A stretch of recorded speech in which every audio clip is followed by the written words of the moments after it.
All right, giving people a chance to get on here before I get started.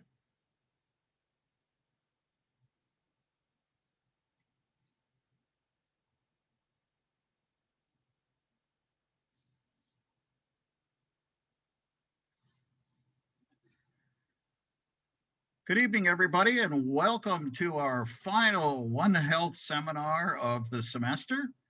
We've had a great six seminars this year, and not this year, but just this semester. I hope that most of you have had a chance to join us for more than one, and I'm glad that you're here tonight. I will repeat myself for those of you who have been with us before, but hopefully this is kind of a reminder of why One Health is important to us.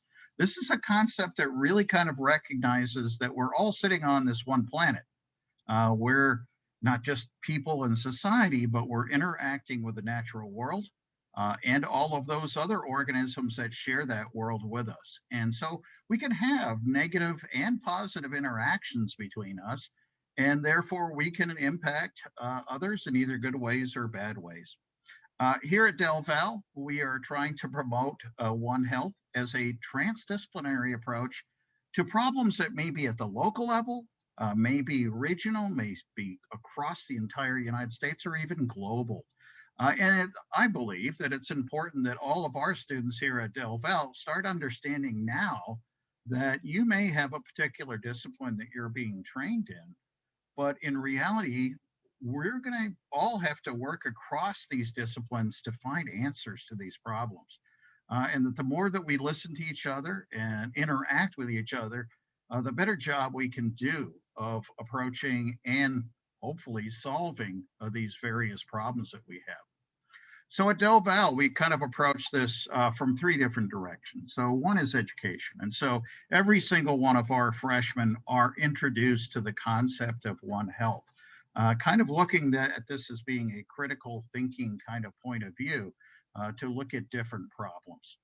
We also are encouraging research that hopefully we will have uh, with our faculty and our students the opportunity for working across disciplines and getting out of those ivory towers and working with each other on different issues. And then finally, outreach. And that's what these One Health seminars are all about. It's an outreach not only to our entire campus, but to our community and way beyond our community, too. So these are always open to everyone. We encourage people to tell friends, family, even if you don't know people, contact them, tell them to join us for One Health seminars. We're wrapping up for this semester, but keep in mind that as we approach the fall, we will be engaged in doing seminars then as well. We've got a hand raised. Let me check on that before I go too far. Well, I guess not. Um, so at this point, I would like to turn over the floor to one of our best supporters of One Health, and that is Shannon Freidebaugh Siller from, did I get that right, Shannon? Pretty close. Pretty close. From Heritage Conservancy. Heritage Conservancy has been with us for three of our seminars this semester and has been a past sponsor or co-sponsor for many of them. Tonight, I want to first wish everybody a great Earth Day. This is a 51st Earth Day. I probably shouldn't admit this, but I was involved with the first one. So I'm only 52, but still. Shannon, I am going to stop here and kind of turn it over to you and have your panel be able to jump into things here. Great. Thank you, Reg and Del Val, for having us join on again. We have thoroughly enjoyed our semester working with you on the One Health, and we have a phenomenal panel lined up for the discussion this evening surrounding the 51st Earth Day, and we'll get to hear a little bit more from them here soon. So I'm Shannon Freidebaugh Siller with Heritage Conservancy, and we protect land and historic places throughout Bucks and surrounding areas, which of course you've probably heard from me before in other webinars this semester. With the over 15,500 acres of land that we've helped to preserve, It supports cleaner air and water for everyone. And through our programs, we are working to help people connect with the environment and learn about how they can get involved and make daily changes in their lives to combat the issues facing our planet. So to help us prepare for this discussion, we found a video that was created for Earth Day 2020 by the Outrider Foundation. This video expresses that Earth Day is not just one day, and it's not just my issue working for a conservation organization or Reg's issue as a professor. As he noted, it's everybody's issue, no matter what you work in, no matter what your life is like. The impacts on our planet are an issue for each one of us, and that caring for our planet each and every day, no matter our views or beliefs, is critical for our survival. So with that, I'm going to prepare our video. And if the sound is loud on your end, please turn it down or up as you need to hear it.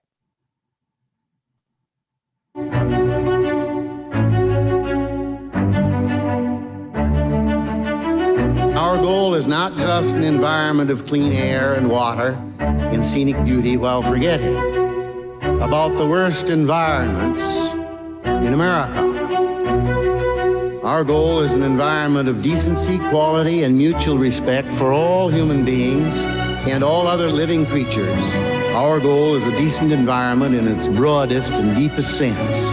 And it will require a long, sustained political, moral, ethical, and financial commitment far beyond any commitment ever made by any society in the history of man.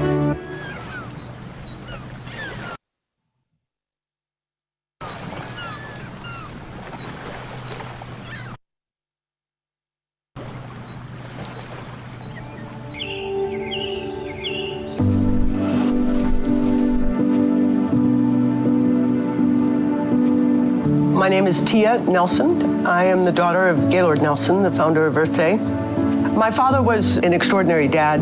He was an extraordinary leader.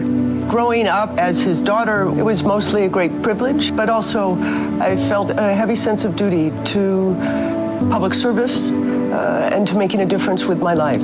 I work for the Outrider Foundation. Our goal is to educate people about big global challenges like climate change. One of my favorite quotes from my father was delivered on the eve of the first Earth Day in 1970. He said, "Ecology is a big science, not a narrow one. It's a big concept, and it is concerned with all the ramifications of all the relationships of all living creatures to each other and their environment." So when he talked about the environment, he talked about ecology and environment in the broadest sense, in the most inclusive sense. That idea resonated with students across the country. Collectively, they made a difference that was unforeseeable.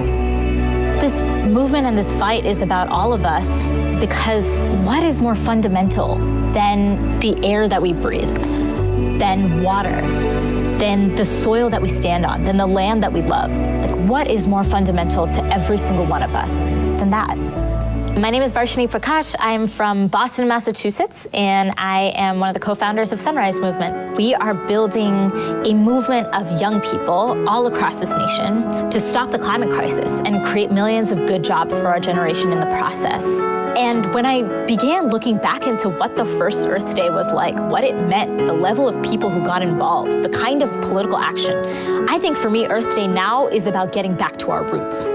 My father was brilliant at working across the aisle to build consensus. He knew when to compromise, he knew when to stick to his principles. Think of all of the important environmental laws that were passed after that first Earth Day, and they were passed with significant support from both parties. For 6 years, I said that climate change was nonsense, in as much as I represented Greenville-Spartanburg, South Carolina, probably one of the reddest districts in the reddest state of the nation. That was the end of the inquiry for me. So I admit that's fairly ignorant, but that's the way it was for 6 years. So I'm Bob Inglis, and I run an outfit called republicen.org, where convincing conservatives that they're really good on climate and that they've got the answer. It's free enterprise innovation. My son, the eldest of our 5 kids, came to me. He was voting for the first time because he just turned 18. And he said to me, "Dad, I'll vote for you, but you're going to clean up your act on the environment." It's the first of a 3-step metamorphosis for me. And step 2 was going to Antarctica with the science committee, seeing the evidence in the ice core drillings. Step 3 was another science committee trip.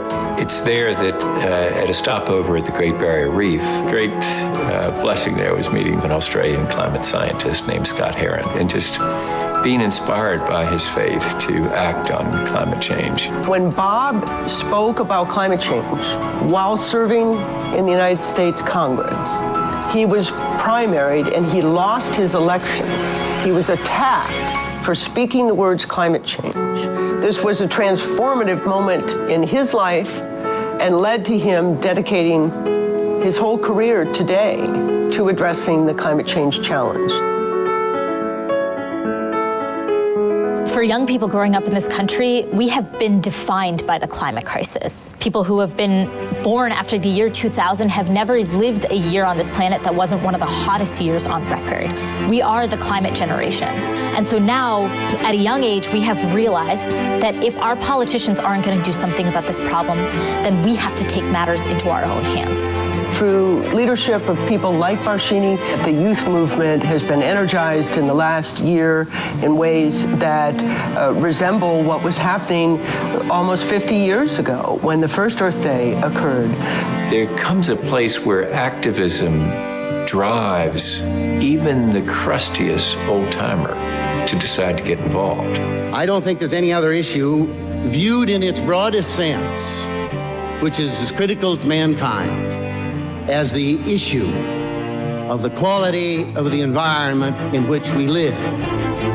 Environmentalism is not a partisan issue. Environmentalism is a quality of life issue for all of us. You know, I'm very optimistic about the future. I think we're going to solve climate change. It's going to be that conservatives come together with progressives to figure out we're literally in this together. This is about not just changing light bulbs, this is about changing our politics. And if anything, we will be successful because we do it together. I want the youth of today to know that I have done everything that I can to ensure on the 100th anniversary of Earth Day, we are celebrating a brighter future. We're at a critical moment in history. We have an opportunity to address the greatest environmental challenge of our time. Are we able? Yes. Are we willing? That's the unanswered question.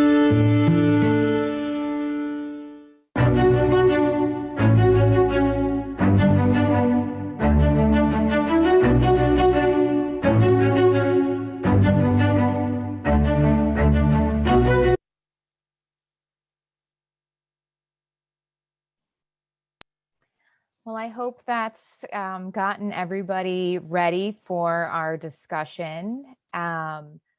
We are going to go ahead and I will introduce our panelists for the evening.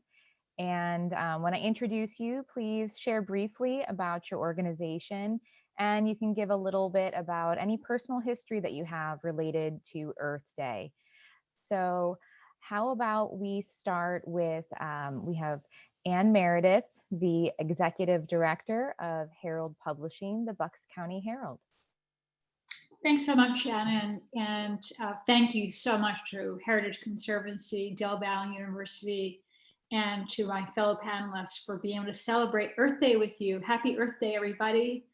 It's very exciting.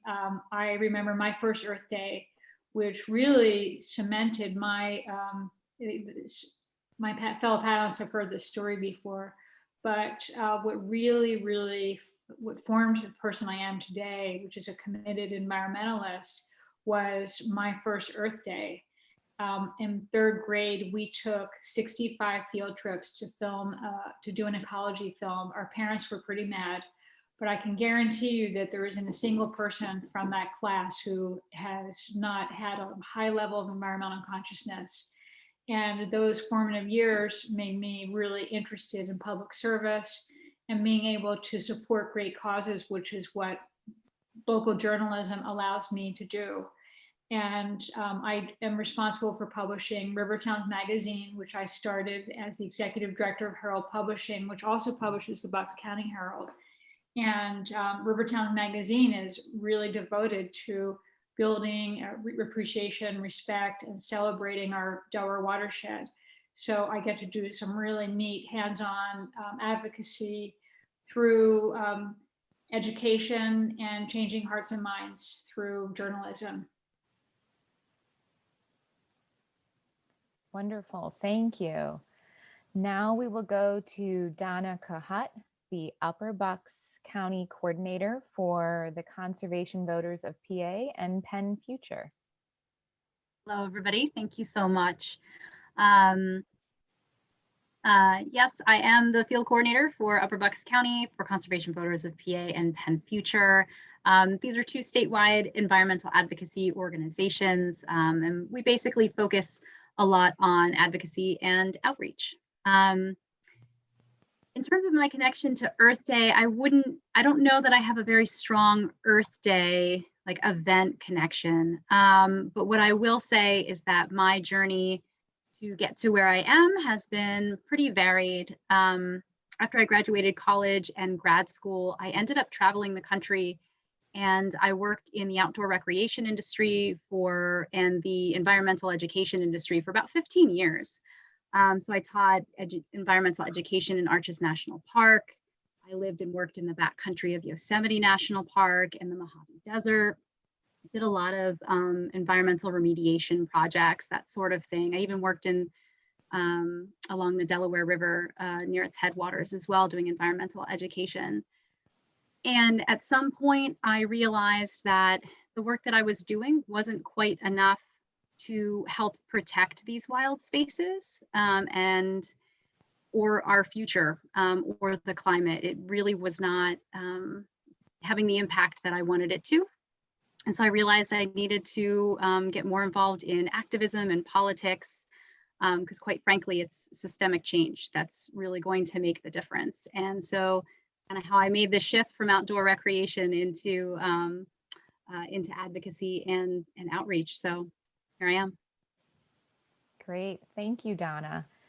Next we have Emily Mahoney, who is a project engineer with Langen. Hey there, everyone. I am Emily Mahoney. I am a civil engineer with Langen Engineering and Environmental Services. I am also a LEED accredited professional in building design and construction, and I also work with Heritage Conservancy with their Young Friends group. And Langen celebrates Earth Day each year, typically with volunteer opportunities and education opportunities, but we really focus on keeping sustainability at the forefront of everything that we do every day. So it's not just a one day a year commitment. At the local level, all of our offices have green teams that focus on grassroots changes we can do to be more sustainable. And I ran our Doylestown green team for about 5 years. And then recently I was elevated to sustainability champion for the firm, so I can start focusing on broader initiatives that will impact all 1,300 of our employees. That's wonderful. Thank you for sharing. Now we will head to Stacy Carpool, the Executive Director for Bucks County Audubon Society. Hi, everybody, and thank you guys so much for having me as part of the panel tonight. It's very exciting, and happy Earth Day to everybody. Bucks County Audubon Society is really all about environmental education and always has been. We were actually founded at Delval in 1969 with the very strong mission of education and advocacy.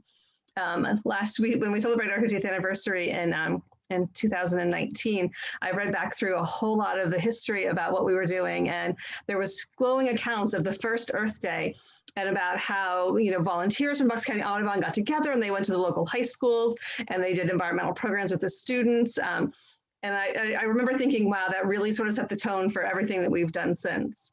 And that's really what Bucks Audubon is still doing. We're still providing programs. We have a wonderful site in Solebury where people can come and hike and connect with nature. And that's really the main thrust of what we do, is really educating people, giving them the knowledge to understand environmental issues. So hopefully they can become those good stewards for it moving forward. I think about, sort of my background being in environmental education, but it did all start actually around a lot of Earth Day things. I remember doing it when I was in school as a kid, and I just loved being outside. And I was always that kid who would much rather just, go for a walk in the woods than play sports. I hated sports. I still don't like sports now. I'd still much rather go for a walk in the woods. But I remember being in my senior year in high school, someone in my school had gotten a donation of little trees, like those 6-inch little things that probably aren't going to make it.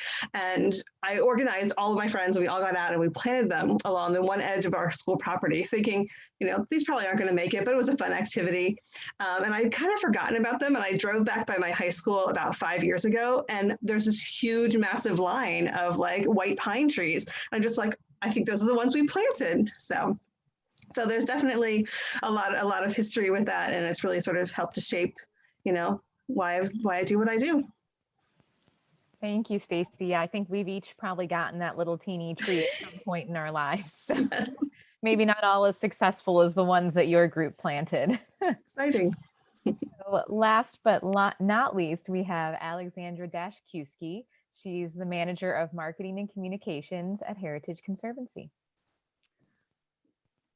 Hi, everyone.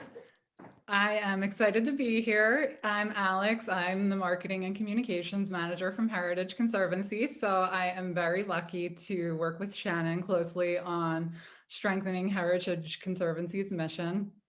That mission is to preserve and protect our natural and historic heritage. So if you were watching the video earlier, when they spoke about the air we breathe, the food we eat, the land we love, that's exactly what Heritage Conservancy is protecting. And through my work, I get the word out to a broader audience and try to help encourage and empower community members to take action to protect those natural resources themselves. With Earth Day, I can't remember a particular memory, but I do remember Girl Scouts and trash cleanups and doing them around the area. And then also, my dad had a compost pile in our backyard growing up. So just that little thing always got me environmentally conscious. And yeah, I think that that's important for parents to instill that in their kids at a young age. So. Well, thank you very much to each of you for being here this evening, and to you in our audience. I want to encourage you to include some questions in our Q&A section.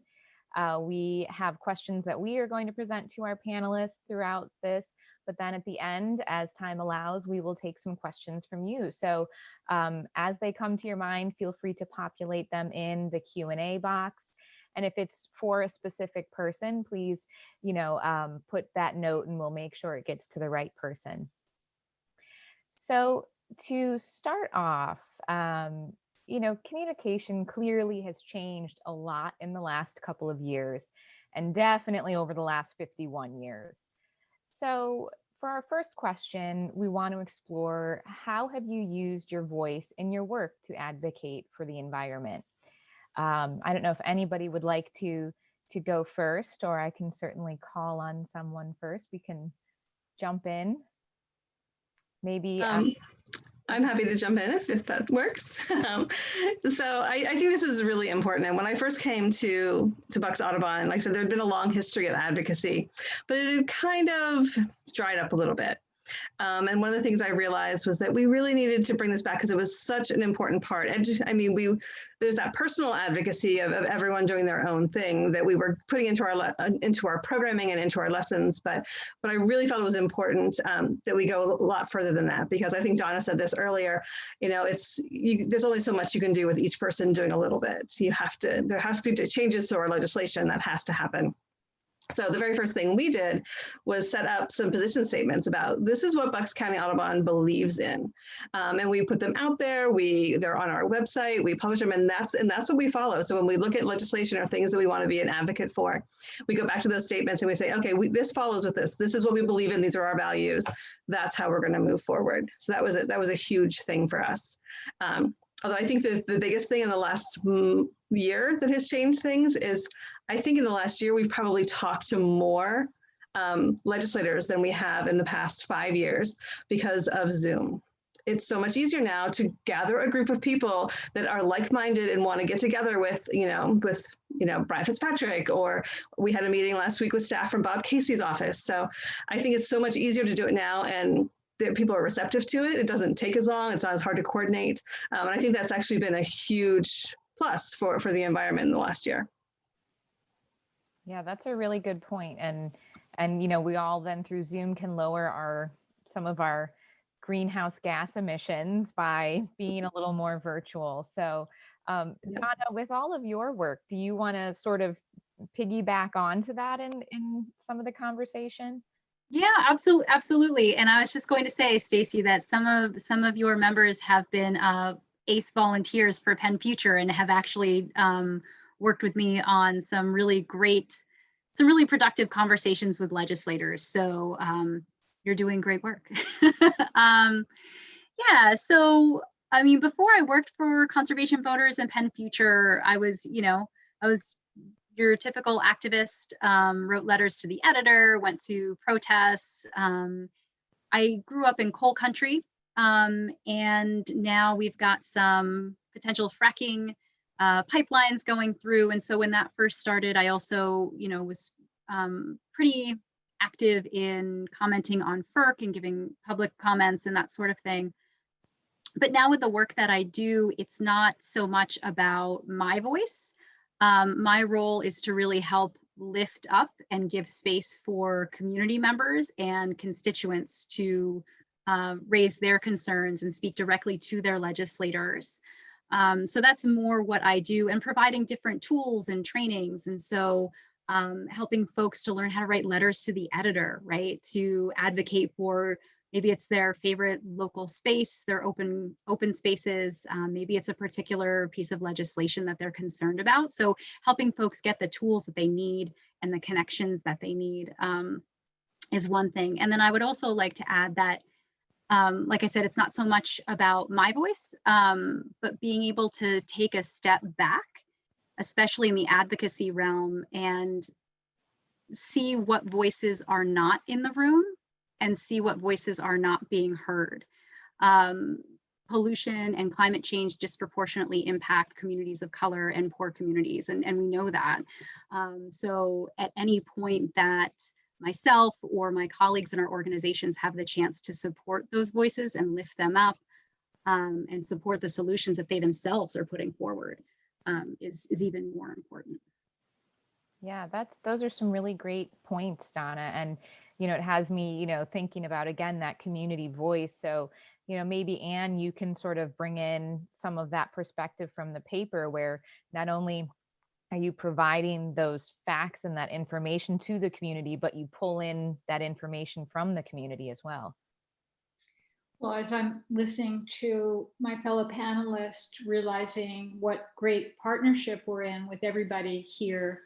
Emily, I'm not sure that we've had a chance to work together, but maybe you've worked with our editor, Bridget Wingert, to share some of the work you're doing. But what I would say is it's been a long-term strategy of mine. I was a nonprofit executive director for 20 years before joining the Herald and helping to start River Towns Magazine. And that is that the media can be great allies. And I'm willing to bet that most members of the media are really, really on your side and on our side on this issue. I think it'd be hard pressed to find somebody, at least in the mainstream media, who would be climate deniers and who are not going to be supportive. I would guess that most media people have personally walk the walk, do the kinds of practices that we're asking of other people. So I would encourage everybody to do what my fellow panelists have already done, and that is stay close to the media, because they will be very eager to, obviously the space allows, but to publish your letters. And it's a lot easier, I think, in a lot of ways, to have messages accepted when they're said by a third party, a media person, a journalist, as opposed to necessarily hearing it from the organization. Not to say, I mean, you need to do both. It's not one or the other. but having that other voice to validate is really important, and also telling stories. So for River Towns magazine, we have started a new column called River Watch, where we are aggregating content from many different organizations and shining a light on those causes. And I encourage everybody to send us stuff for that. So even before I was actually officially in the media, I always really had these close partnerships. I think it's almost impossible to be successful without having that piece, well attended to. And I know Alex kind of does that, full time, partnering with the media and working, in today's media world, there's a lot of social media, which is different. You're not depending upon other people, the goodwill of your local journalists to help cover you, but that still is really an important piece. And that's what we get to do, and we love it. Yeah, that's all really important, and it's great that there are the journalists that the media that is so receptive to that, and yeah, as you mentioned, obviously Alex works very closely with some of the local media organizations to get things out there for heritage. So Alex, do you want to expand on that further?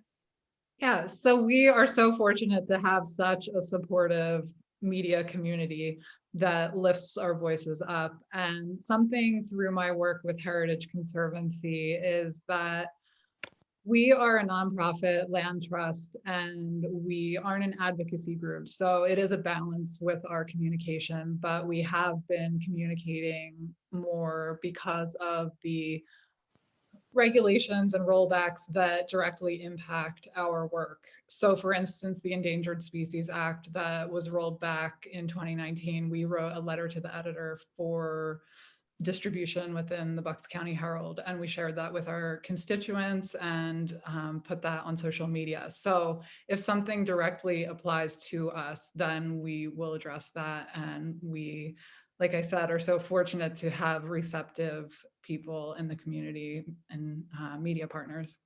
I just want to add one thing to what Alex just said, and that is that the people, you can have a letter to an editor or an article that is really for an audience of one. It can be, Donna mentioned, I think, or maybe it was Shannon, or maybe it was Stacy who mentioned Brian Fitzpatrick, but a letter to the editor can be for an audience of just a couple people, just your representatives. Believe me, all the elected officials read the local media kind of cover to cover. So very effective way of communicating with them. Yeah, that's a really good point that there are so many levels to the communication. And so with Emily, in your intro, you mentioned all of the opportunities at Langen that they offer their employees. So even within a company, there can be ways to try and spread that communication. So do you want to share a little more in that area? Sure. And I also just want to talk a little bit about some things I've noticed in the evolution of communication in the last few years. And that is the opportunities for both active communication for advocacy and passive. And what I mean by that is active communication might be a one-on-one meeting with a client or stakeholders for a project where I talk about the sustainable options and the things that we can implement to protect the environment while we develop land responsibly. But passive communication could just be me using social media to get some information out there. And you would be amazed the audience that you can reach with just some casual posts and things like that. For example, today I shared a post about Langen's efforts at being carbon neutral. We went carbon neutral in 2018. So I posted a little video about that, and it's already been shared by a lot of folks. A lot of folks have liked it, and that required very little effort on my part to share it, but it can have a big impact. Yeah, that's really great. And yeah, we have so many more tools for communication now than we used to. So, one of the challenges that can arise when you're trying to encourage people to learn about environmental issues, whether it's like Emily noted, a client that she's trying to talk to, or whether it's even, on Facebook where people can quickly unfollow. When you're trying to get people to listen and maybe even change their behaviors to support the planet, sometimes they'll just sort of stop listening. They'll click that unfollow. They'll stop wanting to hear the things that you're saying. So when we're thinking about individuals and their own personal actions in this first question, what are some of the tips and strategies that you might have to encourage people who want to start to get their voice out there and advocate for the planet? Alex, do you want to start? Yeah, I would be happy to. My number one rule would be to share credible sources. If you are going to post an article, make sure that it's from a reputable website. And even if it's from one, I would triple check that article and Google it and make sure that it's an accurate article, because that will turn people off very quickly if you're not sharing facts. So I would say that. And I think also I wouldn't overpost. If you overpost, then I think that people will definitely tune you out. So just focus on those environmental issues that are the most important to you. Yeah, that's a really great point. So many important things to make sure we've got accurate facts. And, Anne, I'm sure that's a constant thing that you're working with when publishing, is making sure you have correct facts. So if you want to go on with that. Well, actually, Alex, I can't help but notice that it seemed like you may have been speaking from personal experience when you were sharing that. You seem pretty passionate about that. You don't have to say it's off. It's on the record, so you don't need to say. Yeah, I think that it'll help with social media and its reputation if people stick to the facts and share the sources. We actually, absolutely believe in facts, and there's a lot that governs us in that regard. But what I wanted to say that my number one thing is keeping it simple.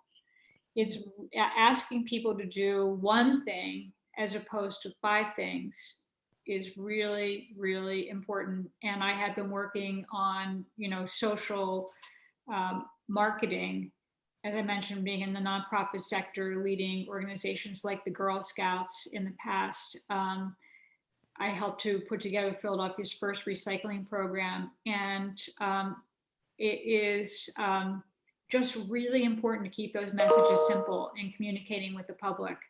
The more you say, the least likely it is that you will be heard. So I personally believe in asking for one simple change. Maybe up to 3, if you can pull it together with an acronym or something that's easy to remember, but really keeping things simple and small and doable. Asking people to do things that are large or complex is directly proportionate to your likelihood of success. The simpler, the easier, higher success rate. The more complicated, the bigger. And we're talking about behavior change, which is the most expensive proposition when it comes to advertising and marketing. Getting somebody to change behavior, we all know, I know people who love the environment and don't have good environmental practices because it's hard to change behavior. Yeah, and I think that is a very good point, Anne. And to tie into that, I think that people should share those 1 or 2 ideas that are authentic to them. If you're posting something that you wouldn't do yourself, you probably shouldn't share it and say, you guys should do this. So something that you are already doing is, I think, more valuable to share. Yeah, it's that lead by example, right? And definitely, as Anne mentioned, we're already dealing with these vast global, societal, systemic issues that we're trying to grapple with. So finding those important, tangible pieces that people can actually do and feel are feasible, it's not only empowering to them, but will get to those behavior changes. So, Emily, did you want to chime in on this one? I did. And so I wanted to just add on a little bit to that concept of keeping it simple. And I think one of the best ways to keep things simple is to really understand your audience's perspective, because different folks are going to resonate much more with different aspects of sustainability. For example, on my projects, typically the bottom line is the most important thing. Everyone wants to know what it's going to cost. And sustainable options often are more cost effective in the long run.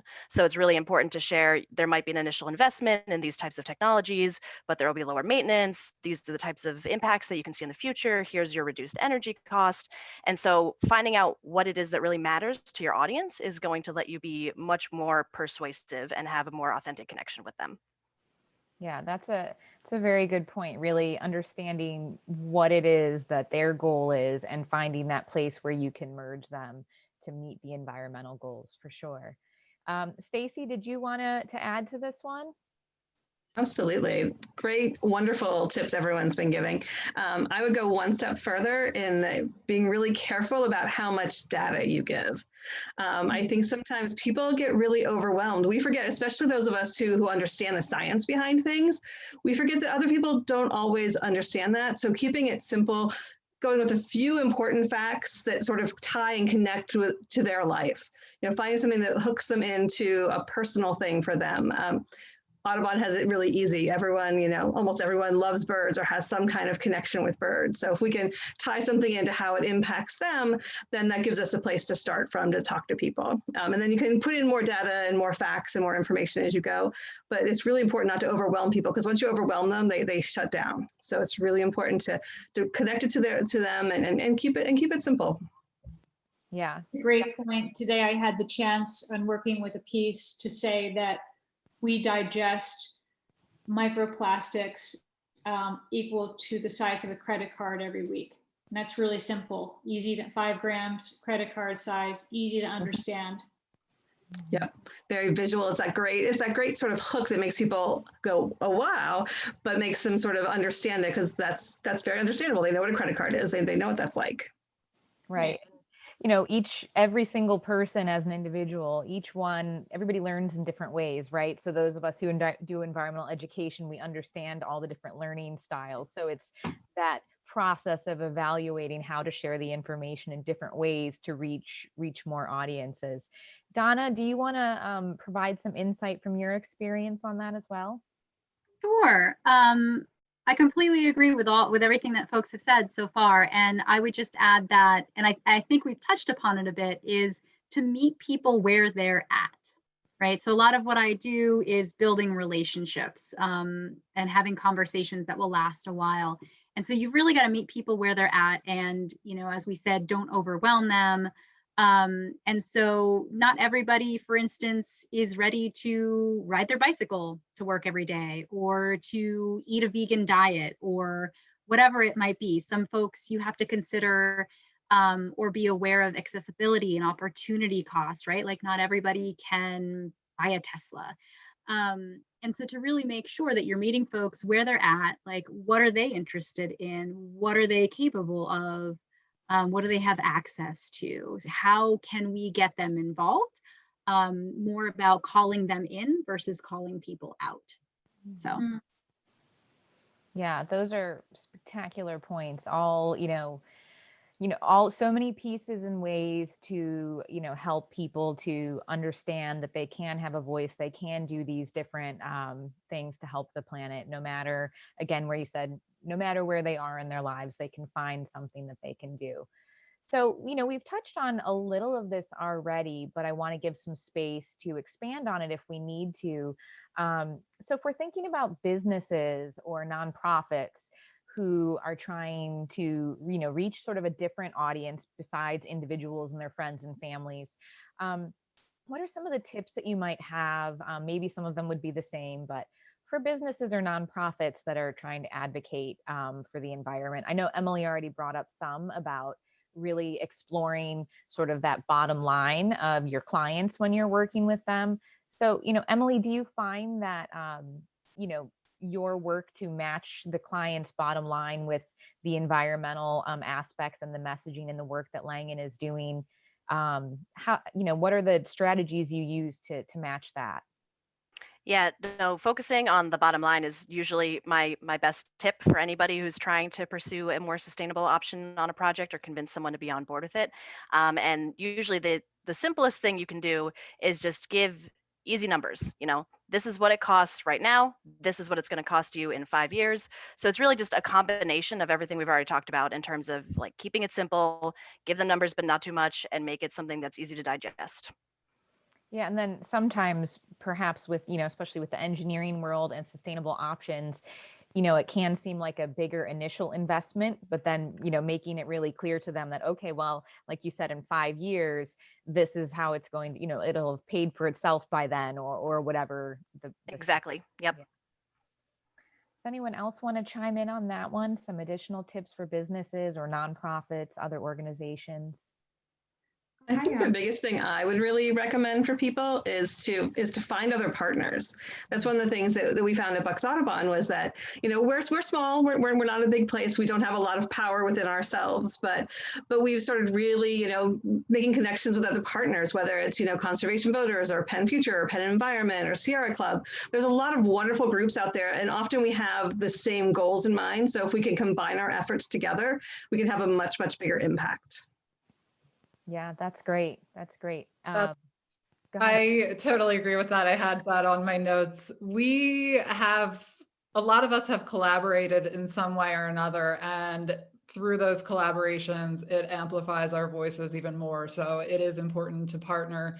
Even if you're an individual, I think that it's important to partner with other people, like through joining Facebook groups or letter writing groups to politicians and things like that. You're one voice and you can be amplified by joining with others. Yeah, that's really great. And it is, you know, it's so key because we're all working towards these really similar and important goals. And together is really where our strength is at, is all finding those places to work together. Anne, did you want to mention things for this section as well? Yeah, it makes me think about what Heritage Conservancy does right, and many other organizations too, and that is bringing in corporate leaders into a group of peers, and how effective that is to ask businesses to have a way for them to be recognized for what they're doing. So it's a win-win. In the world of corporate social responsibility, you know, being an environmental champion is very important.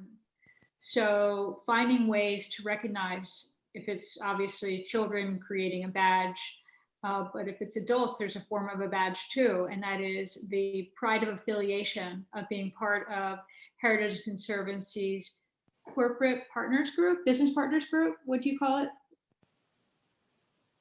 You're muted. The business members and business leaders. Yeah, so you could probably talk about that better than I could about how that works, but just the idea of creating platforms and groups to try to move people as a group, move leaders together. Mm-hmm. Yeah, through our business members and business leaders, we are supported in our mission, and then in return, we encourage our constituents and supporters to then support those businesses that support land conservation and historic preservation. And I didn't know if you wanted to talk a little bit about protecting our local waterways as a collaboration. Heritage Conservancy and Herald Publishing, last year for the 50th anniversary, we got together to celebrate Earth Day, and unfortunately it didn't come to fruition the way we had planned, but we had started a great initiative, and we had dozens of nonprofits and environmental groups in the area that met to talk about ways that we could protect our local waterways together. And hopefully when the pandemic is behind us, we can pick that up again and work together. Yeah, that was, you know, a really great, you know, step in trying to bring a lot of groups and voices together to collaborate further. So hopefully, as we're in the clear, maybe the 52nd Earth Day, we can make that happen. Back to what Anne and Alex were just saying, you know, about like business leaders, and it even ties into individuals. We're starting to work to use some community-based social marketing, which was one of the earlier DelVal One Health seminars that was presented. And there's this psychological aspect of that. Once you identify as someone who might do something like, oh, I'm someone who would recycle, or I'm someone who's a business leader who supports environmental issues. Once people develop that identity and connection to that sort of work, then it has those ripple effects of them not only spreading the word further and then also doing more actions. And Donna, I see you nodding your head in agreement. Do you see that with some of the letter writing, that once someone writes one, they feel empowered to do more? Yeah, I think it's a few things, a few different pieces. having that identity as an advocate or an activist. And I think you're right. Once you get that one action down, you're kind of hooked. We call it the ladder of engagement. Like where do you enter, right? Is your thing social media and posts and sharing? Are you a writer? Do you enjoy writing letters to the editor? Are you one of those people who wants to be in the room and talk to your local legislator? But back to businesses, I mean, you think of, it's like a brand engagement strategy, right? If anybody has worked especially in retail, like that's what you do. You get somebody to once they find their way into whatever that niche is, whether it's birds or land or writing, right? Or sustainability, they can kind of hold that identity and move forward with it. And I would just add that in terms of businesses, I would say that if there are folks out there, like I fully believe in forming the coalitions, like everybody has spoken to, we are stronger together. But also if that's not quite there yet in your region or in your market, don't be afraid to be a leader and embrace it. Just embrace that that's what you're going for. And I think of, and this is partially my outdoor recreation background, like I just read an article about Patagonia, who is just constantly blazing trails, and they recently just changed their business to business model. So they will only provide like those where you get your embroidered fleece vest because you work for such and such a company. You now have to be a certain kind of business, and you can't be a fossil fuel business for them to work with you. So I think if you have that ability and you have that standing, I say go for it, be a leader, because we'll follow you. That's really great. So those were all wonderful tips. Alex, do you have one more to? I wanted to piggyback on what Donna was saying about leaning into your strengths. I think that all of us have different talents and everybody can raise awareness in their own way. I was watching CBS Sunday Morning on Sunday, and there was a segment about a celebrated concert pianist, and her name is, what was her name? Oh, Mahani Teavi. And she lives on Rapa Nui, which is Easter Island, and it is a trash vortex. So it's an island the size of Washington, D.C., and it just has trash washing up on its banks all the time. So she wanted to do something for her community, and she had a music hall built on the island. It was the first music hall school for kids to learn different instruments, and she had it built using trash, and it's totally self-sustainable, and it's just using her talents to raise awareness about the environmental issues of Rapa Nui. So yeah, whatever talents you have, whatever you're passionate about, you can make a difference in your own way. Yeah, and as Reg started us off with, it's going to take each one of us, each of our industries, each of our niches, our specialties to really come together and make these changes.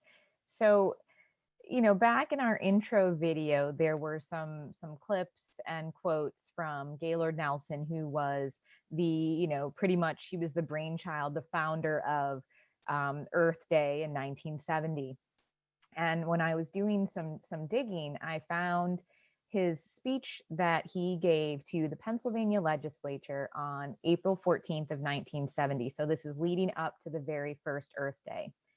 And he noted that one of the smallest parts of this whole problem is the use of disposable bottles and cans. And he went on to say that in 1969, we used 78 million disposable bottles and cans. He goes on to state that they were disposed of in parks and on streets, and that we did without them for about 6 or 7 years prior to that. And but we've turned to them of a matter of convenience. And looking ahead now, we purchase over 50 million water bottles per year. So in 51 years, it's pretty baffling to me that this is still such a growing problem. I know there's a lot of pieces and parts and systemic issues related to this. So there are many reasons why we're still seeing these plastic bottles as an issue that are still ending up in our parks, our waterways, our streets, our landfills. So although we're still combating many of these global issues from Earth Day 51 years ago, what do you hope Earth Day will look like in another 50 years? What do you think the 100th Earth Day would look like, or what's your hope for it? Does anyone want to chime in first? Don't all raise your hands at once. My hope is that it's a great celebration of everything that was achieved. That's my hope. That people will, it will be not where we are today is one, frankly, there's a lot of hope, but there's so much despair. And as you just said, there are a lot of numbers that are not trending anywhere close to the right direction. We're in crisis. So 50 years from now, it would be awesome to look back at this time as the dark ages, as our low point, and to celebrate this miracle that happened, how people came to hit rock bottom and came together and made a difference. And that to me would be a great way to celebrate in 50 years. Yeah, it would be nice to look at that this was the challenging time that we all went through. Yeah. I love that thought, Anne.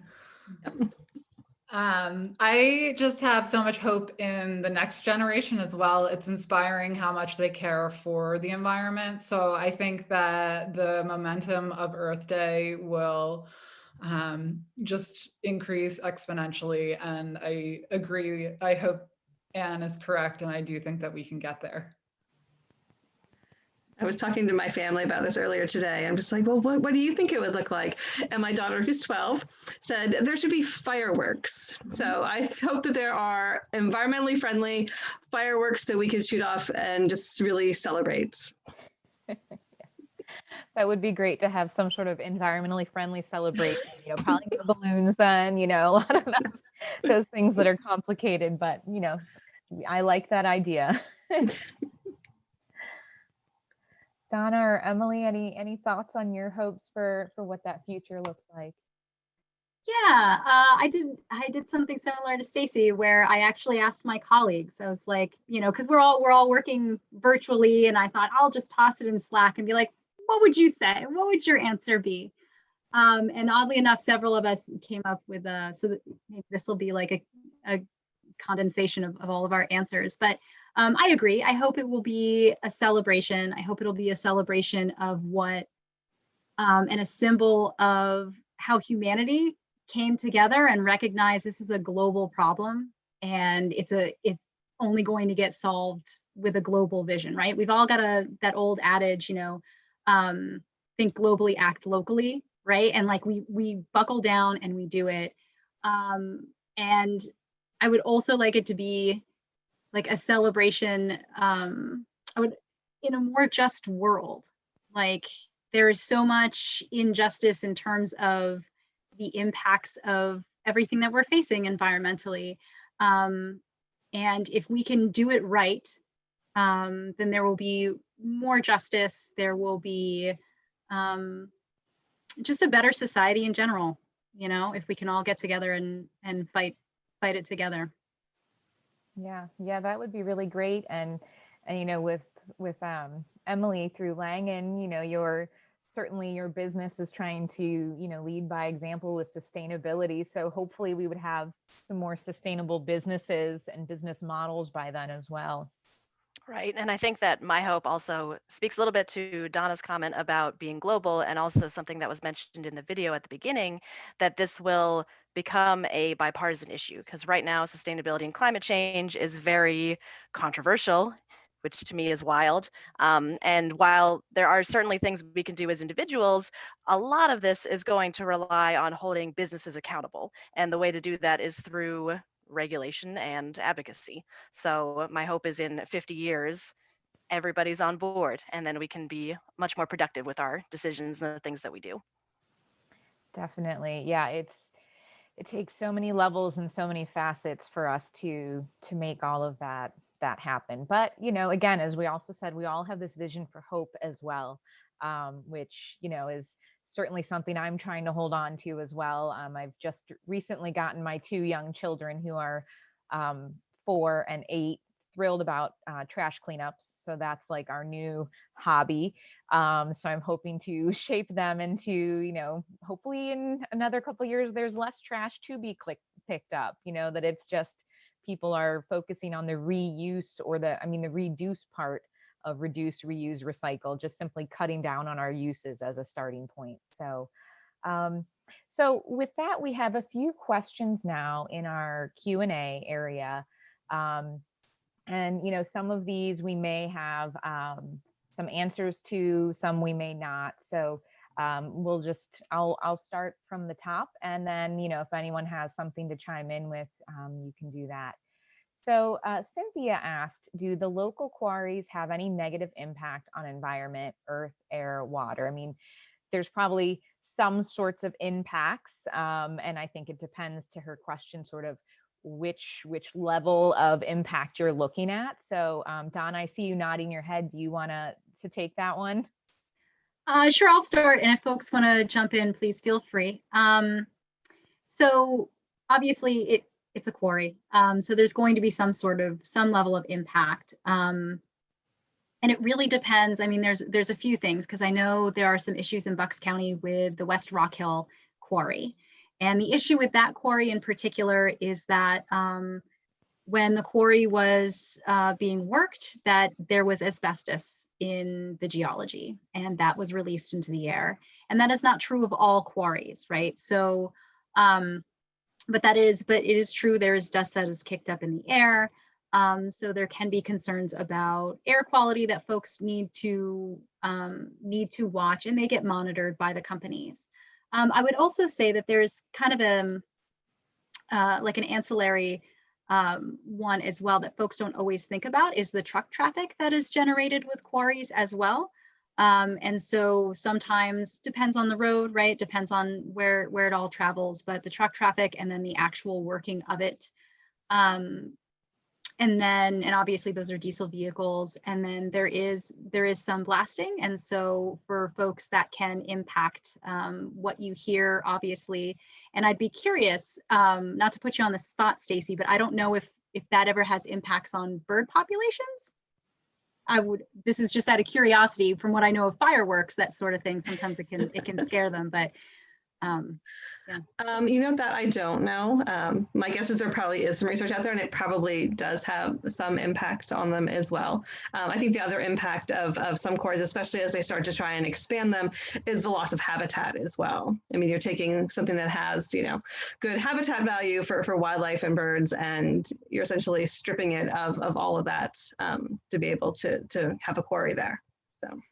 Yeah, to have that land worked, sometimes there may be a wetland in the area, which you should watch out for, ensure that could be protected, whether or not it's going to be impacted.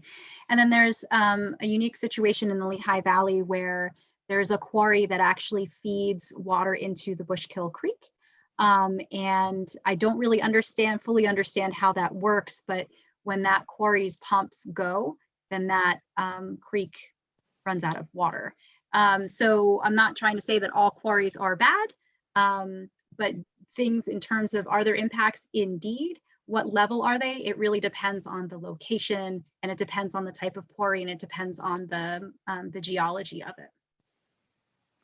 Right. So our next question is, how do you deal with and approach those people, so people in our personal lives and also big corporations, who are ignorant to the facts about climate change and refuse to change their ways to more eco-conscious choices? I mean, we touched on some of those nuances, but, I think this one, it's really driving home that point of people who are, again, completely not wanting to listen to the facts that climate change is happening. And I think I'm going to jump in on this one, because I see there were more science questions in the queue, and I will be deferring to my colleagues on those questions. But this is one where I can contribute, and that is, I think on a personal level, the leading by example is attraction rather than promotion is the way to go. when somebody has strong feelings, when somebody is a climate denier, when somebody doesn't seem to care, I think the best thing is to just be the person you are and modeling behavior in a really clear way, and a way that may be inspiring. To talk about the way you choose to travel or talk about the way you choose to shop. And it's attraction rather than promotion, I think, is the most successful way of trying to change. I'm thinking of a cranky uncle, we know that these conversations, those people who are intractable will remain probably intractable. That's the unfortunate fact of life. But I think if you can win people over with your personal enthusiasm and your personal passion without preaching to anybody, without asking them to change, that's going to be more successful in the long run. Yeah, really that, again, that lead by example and showing, look, this is possible. It is doable. You can do it in your life. Let them see you showing up with your own personal water bottle, and they may say, gee, what's that? Why is she always carrying that around? Or refuse a bottle, a plastic, when somebody offers a plastic water bottle, I say, no, thanks. Thanks. I don't use those. And it's not shaming somebody. It's just my truth. And through that, you will be able, through the power of example, perhaps help change somebody's mind. Yeah, and it's even those simple actions of, again, like you said, just saying, oh no, I don't need that, like, declining a straw at a restaurant or something, exactly. It really changes nothing in the scenario except that it's just one less, use item that you're taking on. Yeah, Emily, what are your thoughts on this? So I wanted to jump in on this one from more of a personal perspective and not a business perspective about not shaming others in the way you can respond. I get a lot of personal comments with my friends and family because I'm vegan. So I don't eat or use any animal products to the extent practical in today's world. And a lot of folks like to try to start fights with that. And if I get confrontational and I start debating, they're just going to really like trench in.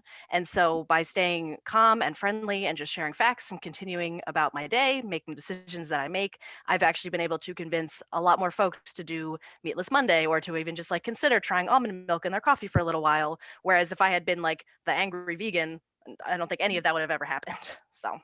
Yeah, and then sometimes once they find out just how tasty and wonderful some of the vegan options are, it changes people's minds, because I think, I'd say probably a good 20 years ago, I tried a vegan cheese. I can't say it was great then, but it's come a long way. So there are more options now. Yes, stuff has definitely gotten a lot better. And I also use my birthday every year as an excuse to encourage my friends and family to eat vegan things when they come to my party in a, pre-COVID time when we could be together.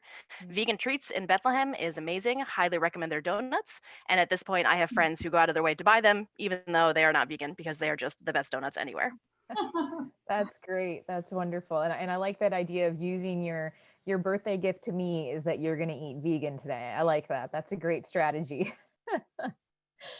So one of our next questions, Cynthia says she's fairly new to Pennsylvania, asks if they recycle, of course, here, what percentage, and someone had told her that they collect but don't recycle. So I can't speak for every, each operator is a little bit different, but there is recycling, and it sort of depends on their facility.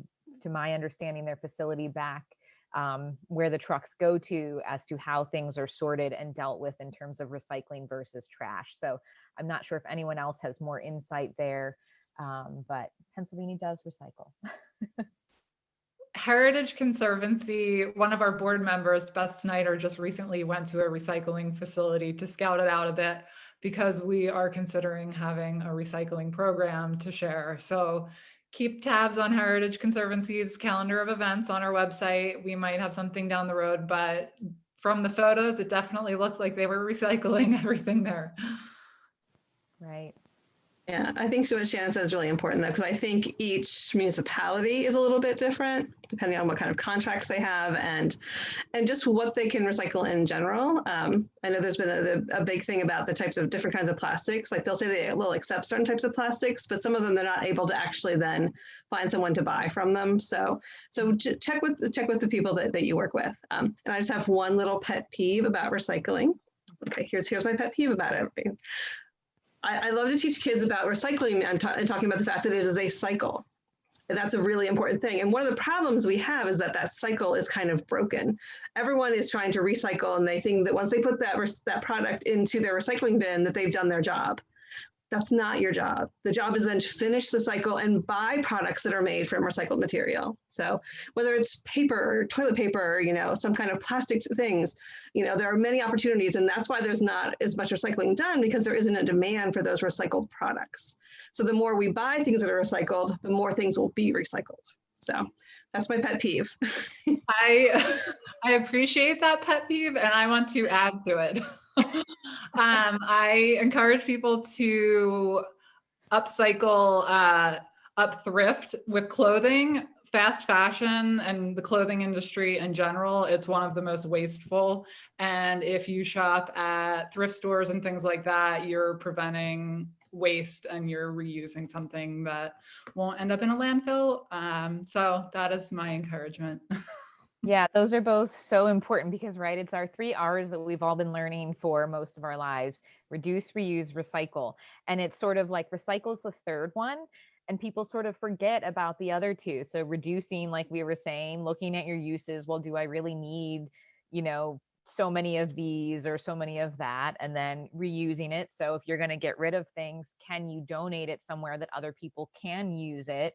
Or upcycles, like you mentioned, or like a restore. I mean, we're notorious in our family for loving to get furniture from the restore because it's already built. We don't need to build it. It's just already something that's a good quality item that we can put in our house. So, and then recycle is really that last one. And your point, Stacy, about it's a cycle. So trying to then focus your purchasing on those items that have those, were made from recyclable materials is really important. And as we've sort of talked about too, businesses are really driven by, us as consumers. So we can really literally put our money behind the ways and the shifts that we want to see. And that's a really important, step that each one of us can take no matter what, is focusing our purchasing powers in those areas. So our next question from Lawrence is, have you all noticed that during the previous federal administration, corporations stepped up while the federal government retreated? What are the prospects for the Biden administration? Emily, did you want to start in on this one? I did, and that's just because I work with a lot of different regulatory agencies as part of permitting my projects. And one thing I just wanted to comment on is that while we design our projects and we permit to federal regulations, often it is the state, the county, and the municipal regulations that will be much more restrictive and that really advocate for water quality, appropriate soil erosion and sediment control. And so if you're looking to advocate in a way that's going to make the most impactful change, focusing local can have a real big impact on regulation. That's great. With the Biden administration, they came out with a 30 by 30 initiative, which means that by the year 2030, they will like to have preserved 30% of the land in the United States. So that will be a huge initiative, and hopefully Heritage Conservancy can be a part of that in helping to get more land conserved. Yeah, it's, as we've talked about throughout this discussion, it's every piece of it, so there's so many facets of the government that have to be aligned to make true progress. There's so many facets of, the lower, the states and, the lower municipalities and us as individuals using our voting power and things like that. So it's, hopefully those steps are going to continue to move forward in the upcoming years. And, we all continue to have that hope. And as we see more corporations are shifting their focus as well. Anybody else want to add to that one before we move to our next question? Yeah, just real quick. I mean, there's some other promising things that are going on, reflecting back on business in terms of like promoting solar energy and the expansion of that industry. In Pennsylvania, it's one of the fastest growing industries. And there are some pieces of legislation to look out for coming up that can help local communities partake in and participate in community solar, right? And being able to, or giving communities the freedom to do that and individuals the freedom to do that will help to promote the solar industry in general, right? And so I think it's important to keep an eye on that. And then also, I think in terms of the Biden administration, there's been some real efforts made to form a blue-green coalition. So getting the environmental and the labor movements together to move forward. So I think that's something else to continue to watch that looks very promising. Yeah. Yeah, there's a lot to continue to keep an eye out for. So our next two questions I'm sort of going to merge because they both relate to COVID-19, the pandemic that we've all been over a year in now. And of course, there's been that need for some of us to shift the, things that we're using. For example, masks. Sometimes it makes sense that you just have to use a disposable mask. There are, I personally use one that I can wash. I use reusable ones. So there are some of those options. It's not always practical for each person's, circumstance. There's also, again, another person noted that reusable cups are what have to be given out at certain things like the local school Starbucks. But, so there has, of course, been this shift back, as an environmentalist, I've been a little crushed to see all of this over the past year. And actually, Reg had some students doing an interesting project on making informational slides about, impacts on the environment. And there was one all about this. And a student had found a picture of a bird that had a mask wrapped around its feet. So, there are unfortunately these environmental impacts from all of this past year in so many ways. So, I think it's going to take time to shift back from that. So, Alex, what else do you think on that one? Well, I think with the pandemic early on, when everybody was in lockdown and nature was rebounding and healing itself, we saw fish in Venice and things like that. So it shows us the impact that we have on the environment. And unfortunately, the pandemic has increased that use of single-use plastics and things like that. Like Shannon, when you were speaking, I was thinking of how at the grocery store, plastic bags were required. You couldn't even use your reusable bags. So that's unfortunate. I know that there are companies that reuse those plastic bags like Trex Decking. They do great work. And so if you've kept them, hopefully you can recycle them with an appropriate place. Mm-hmm. Well, I think, Anne, did you want to say something before we move on? Oh, I would just add, I found it incredibly distressing for the past year to see restaurants, every time you want salt and pepper, giving it to you in a little plastic container. But I'm hopeful now that the science has arrived that COVID is not passed through surfaces, not pass through salt and pepper shakers, that will end soon, but it can't end soon enough. And unfortunately, I had some hospital stays, and I was just appalled at how much waste is produced at a hospital. Just major institutions that are still seem to be in the dark ages. And, so there's great hope out there, but there's also reason for great concern, as has been pointed out in this time of COVID. It's been wonderful, and also very empowering to see.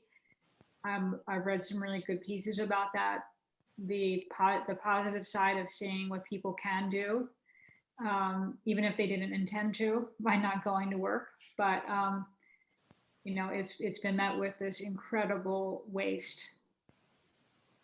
So hopefully that will go away soon. It can't go, in terms of educating people who run businesses, it can't happen soon enough that they can stop using plastic everything. Yeah, that's such a good point, that it has been this sort of unique situation where people are really drawn to being outdoors and connecting with nature and the environment, yet there's been sort of a stronger destruction in some aspects of it in terms of what we're putting out to it because of that, the health aspect of it.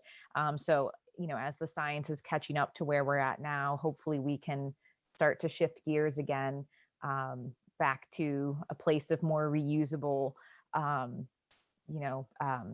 containers and materials in those ways. So, we're approaching, the end of our discussion here. So I'm going to share again, we just went full circle on a lot of different topics. And so, I want to thank our panelists for being here and sharing each of your perspectives and your thoughts and your input. And a thank you to Reg and Del Val University for hosting us. And we appreciate each of you in our audience for joining us as well. I hope that this has inspired you in new ways to advocate for the health of our planet. And I'm going to real quick just share a simple inspirational slide that I hope will bring us back to this hopeful place that we all want to be. It's this daunting task at times that we are taking on these global challenges that we're facing. But I'm reminded of the importance of our path forward. And especially when I read this quote from the environmental activist Wangari Maathai: "We cannot tire or give up. We owe it to the present and future generations of all species to rise up and walk." So, while we're doing our closing here, I encourage you right this moment to commit to something that you'd like to change in your life, whether it's, again, getting back to using your reusable bags instead of plastic bags, volunteering to help plant some trees, talking with your friends more about ways that they can make an impact, encouraging your family to eat vegan, do the meatless Mondays like Emily mentioned, or other ways to reduce, your carbon footprint or impact. So in the chat box, or, drop some ideas in. Maybe what you say that you're going to do will, inspire someone else to want to take those actions as well. But, commit to something. Take one small step tonight and then, carry that out. And I've read that, if you can do it for 5 days, then it can start to become a habit. So commit to it for 5 days. Put it in the chat what you want to commit to, and soon it will become a natural habit. So, Reg, before we move on to our final little closing video to add some more inspiration to the evening and hope for the evening, I think you wanted to say some closing remarks. All I'd like to say is Happy Earth Day, everybody, and take the opportunity to plant something in your yard, something native, something to eat. Just plant something. Watching something grow will give you so much more appreciation for life around us. Enjoy what's in your own backyard. You don't have to go halfway across the world to enjoy what's around you. Just open your eyes.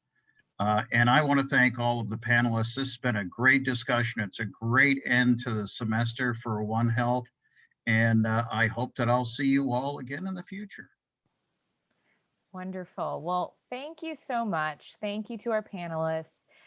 We wanted to leave you with a final video clip. This was actually Reg's recommendation, because how could we not talk about the earth without talking about, showing something with David Attenborough in it. So here's a small video from David Attenborough and the BBC, just as a reminder to part of what all the things that we're working for. So with that, I hope that you have a good night, and we will let you enjoy this video.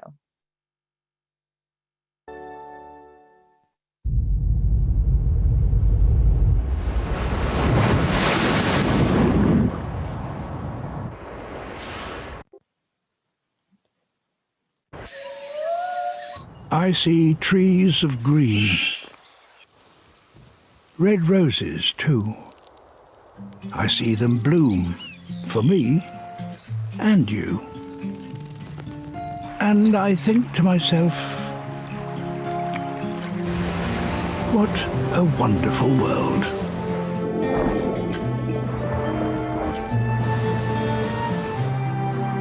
I see skies of blue,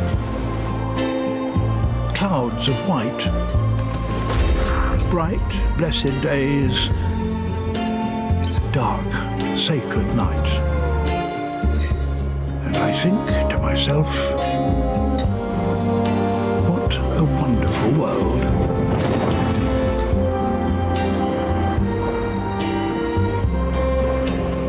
The colours of a rainbow, so pretty in the sky,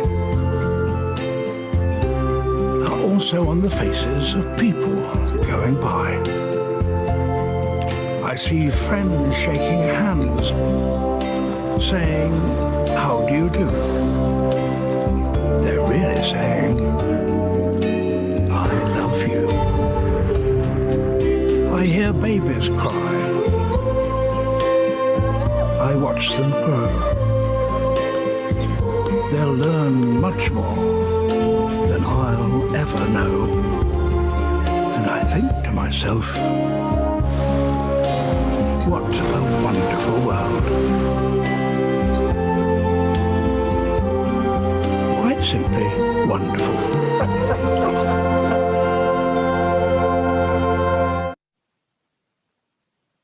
Happy Earth Day, everyone. Happy Earth Day. Happy Earth Day. Good night, everybody. Happy Earth Day.